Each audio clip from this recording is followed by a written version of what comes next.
Hello, ladies and gentlemen, and welcome back to another segment here on Project Purpose. For those of you who are new, we cover topics that relate to mental health, mental wellness, and education on a week by week basis. And today's topic of discussion is education. The conversation around education, I want to talk about the juxtaposition between logic and emotion, like using your thinking brain and your emotional brain when you're making critical decisions. And in fact, all critical decisions require an alignment of both. And so this is what differentiates critical thinking from computing. With computing is pure logic. You don't need at all emotion to get to a specific calculation. You just need to know what goes where and how it translates by way of a result, right? The impact or the outcome is very, very straightforward. And so because it's straightforward, it's why we can take something like a computation and have a robot or an AI do the computation, because there's no nuance, there's nothing qualitative that would change the outcome of that choice. Like a computation is very much black and white. Now, critical thinking elevates it one step further because there's a degree of nuance. And I think people who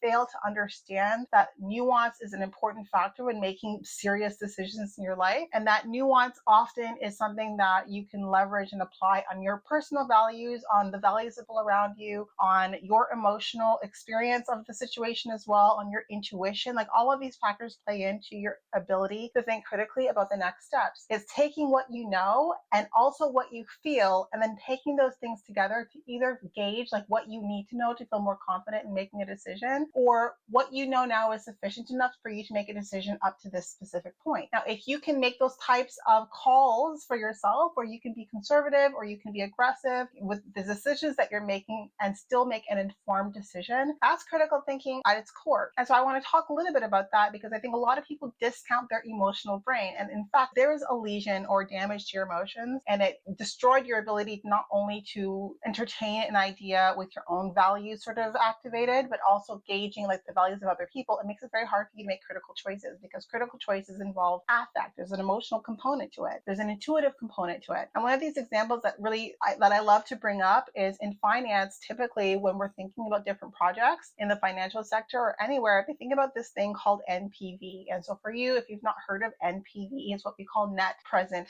value. And so the net present value is really a forecast of the value of a project over time. Like if this is a project where I can break even and then still reap the value of the project, or if this is a project where I will be in the green. So after I put the investment up front, I foresee my net present value to be positive. And so typically the way that calculations go when people are calculating net present value is if it is a case that there's a negative net present value, if there is only foreseeable loss in a project, then that's a good reason to nix the project. But if a project net present value is in the positive, it's not necessarily a go, right? Like it could be that, let's say you're in a neighborhood that's gentrifying, right? So a neighborhood that's on the up and up, and there is a like historical building in that neighborhood, and the net present value of destroying that building and building something else is positive, but it has a really bad impact on the community at large. And despite that being a positive present value on paper, if you take into account the socio implications of that choice, if you think about the impact, if you think about the receptivity of people to that project and the level of resistance that it can create, then that NPV is not going to give you that information.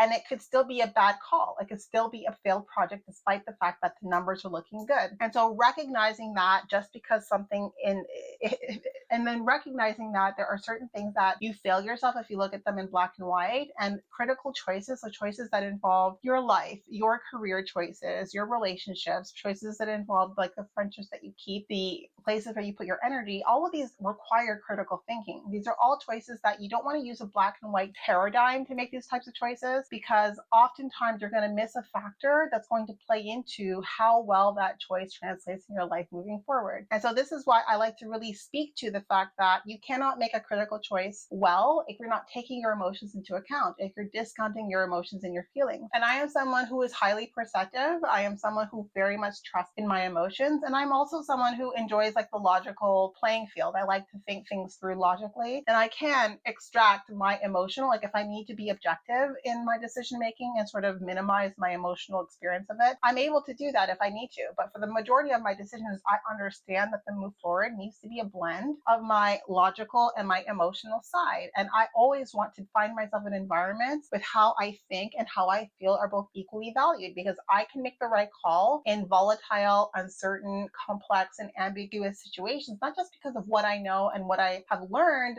academically and through experience, but also by what I feel, right? Like my feeling, my gut instinct mixed with the knowledge and experience that I've gained throughout my career and even in my life is a value add to anyone who is willing to listen to both, or willing to listen to why and how both factors play into the decision that I'm making. So a lot of people think critical thinking is like pure logic, and I couldn't think that that is further from the truth, right? And if you think about logical positivism, and I'm a logical positivist, and I really recognize that a lot of choices in life, they're based on certain conditions being true. And if those conditions are false, then it will change the direction that you take. And if you don't know what needs to be true and what needs to be false for you to make a call and feel confident in that call and like hold the line when things get tricky, then it's going to be very hard for you to not be flaky on the major life choices that you're making, right? And so I think a lot about like the choices that I've made later on in my life, even like the choice to create Project Purpose. And I am someone, I don't know if you've ever heard me speak about like my political values around like retirement, but I don't believe in retirement. I think that we all need a purpose that we can carry throughout every phase and stage in our lives. And Project Purpose is that. Like, I don't see myself being happy or fulfilled, like not spending my time doing something that creates impact. I am someone who's very much driven by the need to create impact, by the need to create value, to be as being seen as valuable for my contributions, whether that's my contributions in my career as a project manager or in my personal pursuits, or whether that's fulfillment in a personal goal that I'm trying to attain. Like, I always need to be pushing or driving towards something. Like, I am someone who had a big fear of complacency. And even now, like, I know that I am very much, I don't fear complacency anymore, but I'm very much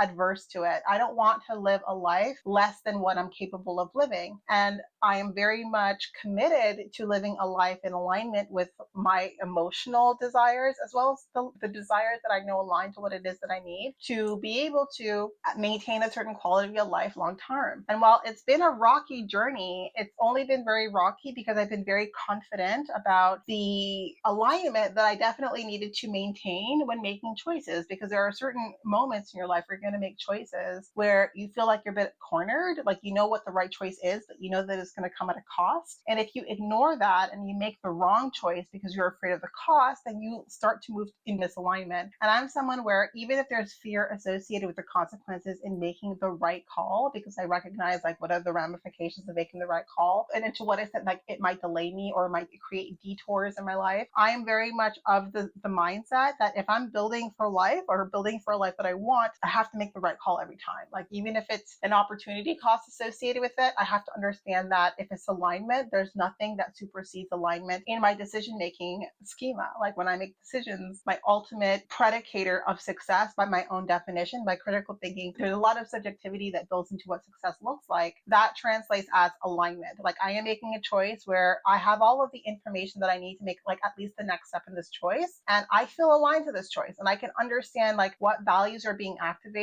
what emotions are coming into play, like what beliefs that I have that also play into that, and I can be very like eyes wide open about my next move. But if you are only valuing one or the other, like if you're someone who makes decisions based purely on emotion, but you're not taking the probabilities into account, and again, like probability doesn't mean you're going to fail. Like, you could be the outlier for sure, but you want to then think to yourself, like, listen, if the probability of my success here is low, like how do I build up a little bit? Like, how do I create like an X factor that will help boost my probability of success in a way that I can still maintain personal alignment? And it's really important to do that, because I want to be of the sort where when I do find myself attaining the goals that I'm pushing towards, as I have been able to attain the goals in my past, like I feel super good about how I did it. It's not just about the destination, it's equally about the journey. And I think that you can only honor your journey if you understand like what factors play into the decision making along the way. And those factors are heavily based, if not completely based, in critical thinking. And so I'm a big proponent of critical thinking. I think that it is a skill. You don't come out of of the womb knowing like what types of factors need to play into the choices that you make. Like it takes first one experience, two it takes education, it takes a passion of thinking. And I'm someone who loves to think. I love learning about thinking. I love laws in our thinking. Like I took social psychology, development psychology classes, all philosophical classes around thinking, and then followed specific schools of thought that I know are playing into my experience as a global citizen. Like I know social political theory, I know different theories that play into different governmental structures, different socio structures. I understand history, and I think history plays so much into the choices that I make now. Some of my choices are based on personal convictions, based on not only my personal history, but the history of like my ancestors and my families and the people that came before me, trying to honor their choices and their sacrifices in the way that I make choices and sacrifices myself. So it's a very deep rabbit hole that I love to go down because it gives me this sense of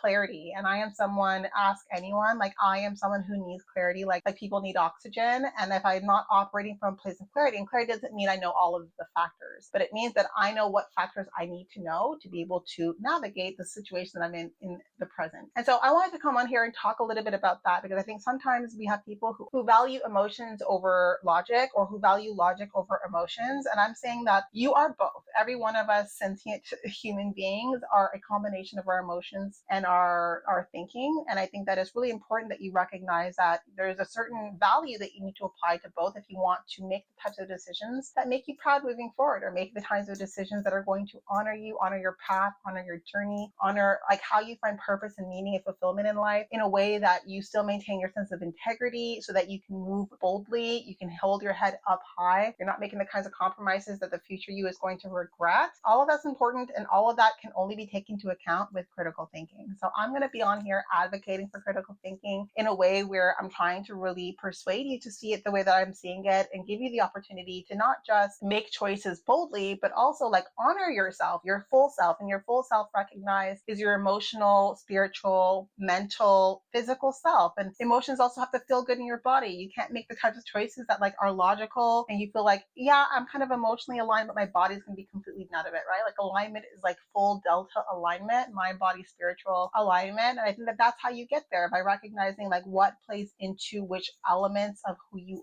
are, and what balance you need to find to make the best choice for you. Qualitative, quantitative, and definitely effective as well. So that was what I wanted to come on here. It's some food for thought for you. Now, if I have piqued your interest, we do offer programs that give you the opportunity to cultivate these life skills that give you a sense of mastery in being able to attain and to pursue meaning and fulfillment in life. Because that's what everyone's called to do, right? Like, and it doesn't have to be the same thing for everyone. But I do think that there are core fundamental skills that will enable each of us to do that in the way that it translates for our own journeys. We also believe in cultivating leadership in children. And I think leadership is a competency that we all have a certain baseline of, that we can't start young enough, right? And so I have been in training and development for 7 years. I have a background in cognitive neuroscience, in technical communication. I have an MBA, and I have done leadership training for the majority of my career. I've moved beyond training and development. Like, I still have these core competencies that I don't want to put to waste. And I want to give children the opportunity to cultivate the ability to value their individuality. And I think that to be able to value your voice, to value your individuality, it means you need to cultivate, you need to build that leadership competency, right? It gives you the opportunity to cultivate the resilience, the grit, the perseverance, to stand true to your own values, to your own beliefs, to your own calling. And so